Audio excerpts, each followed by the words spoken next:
ಖಂಡಿತವಾಗಿ ನಾನು ಈ ಬಾರಿ ಟಿಕೆಟ್ ನಿರೀಕ್ಷೆಯಲ್ಲಿದ್ದೇನೆ. ನರೇಂದ್ರ ಮೋದಿ ಮತ್ತೆ ಪ್ರಧಾನಿಯಾಗಲೇಬೇಕೆಂದು ಪೂಜೆ ಮಾಡ್ತಿದ್ದೀನಿ. ನಾನು ಈ ಬಾರಿ ಟಿಕೆಟ್ ನಿರೀಕ್ಷೆಯಲ್ಲಿ ಇದ್ದೇನೆ. ನರೇಂದ್ರ ಮೋದಿ ಅವರು ಮತ್ತೆ ಪ್ರಧಾನಿಯಾಗಬೇಕೆಂದು ಪೂಜೆಯನ್ನು ಮಾಡ್ತಿದ್ದೀನಿ. ಟಿಕೆಟ್ ಸಿಗೋ ವಿಶ್ವಾಸವನ್ನು ವ್ಯಕ್ತಪಡಿಸಿದ್ದಾರೆ ಮಾಜಿ ಉಪಮುಖ್ಯಮಂತ್ರಿ KS ಈಶ್ವರಪ್ಪರ ಪುತ್ರ ಈಶ್ವರಪ್ಪ ಅವರು ಅಮಿತ್ ಶಾರನ್ನ ಭೇಟಿ ಮಾಡಿದ್ದಾರೆ.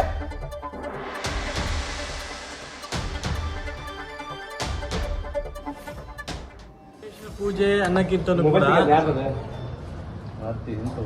ಕಳೆದ ಅನೇಕ ವರ್ಷಗಳಿಂದ ಸಿಂದಗಿಯ ಶಾಂತವೀರೇಶ್ವರ ಮಠಕ್ಕೆ ಬರೋದು ನಾನು ನಮ್ಮ ತಂದೆಯವರು ಅನೇಕ ವರ್ಷಗಳಿಂದ ರೂಢಿ ಮಾಡ್ಕೊಂಡು ಬಂದಿದ್ದೀವಿ. ಶಿವರಾತ್ರಿ ಆದಂಥ ಸಂದರ್ಭದಲ್ಲಿ ನಿನ್ನೆ ಬರಬೇಕಾಗಿತ್ತು, ಆದರೆ ನಿನ್ನೆ ಬೇರೆ ಕಾರ್ಯಕ್ರಮ ಇದ್ದಿಂದ ಇವತ್ತು ಮಠಕ್ಕೆ ಬಂದು ಗುರುಗಳ ಆಶೀರ್ವಾದ ತಗೊಂಡಿದ್ದೀವಿ.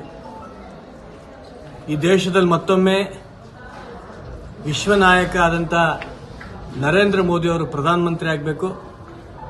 ಕರ್ನಾಟಕದಲ್ಲಿ 28ಕ್ಕೂ 28 ಸ್ಥಾನ ಭಾರತೀಯ ಜನತಾ ಪಕ್ಷ ನಾವು ಗೆಲ್ಲಬೇಕು ಅನ್ನೋಂಥ ಅಭಿಲಾಷೆಯಿಂದ ಇವತ್ತು ಸಿಂದಗಿಯ ಮಠದಲ್ಲಿ ಪೂಜೆ ಎಲ್ಲ ನೆರವೇರಿದೆ.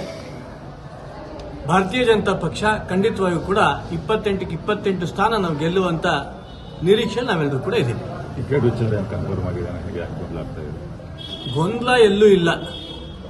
ಚುನಾವಣೆ ಅಂತಿದ್ದಂಗೆನೆ ಟಿಕೆಟ್ ಕೇಳೋದು ಎಲ್ಲ ಕಾರ್ಯಕರ್ತ ಒಂದು ಹಕ್ಕು. ಹೈಕಮಾಂಡ್ ನಿಶ್ಚಯ ಮಾಡಿ ಯಾರಿಗೆ ಟಿಕೆಟ್ ಅನ್ನತ್ತೋ ಉಳಿದವರು ಅವರೆಲ್ಲರೂ ಕೂಡ ಸಹಕಾರ ಕೊಡುವಂಥ ವ್ಯವಸ್ಥೆ ಭಾರತೀಯ ಜನತಾ ಪಕ್ಷದ ಮುಂಚಿನೂ ಕೂಡ ಇದೆ.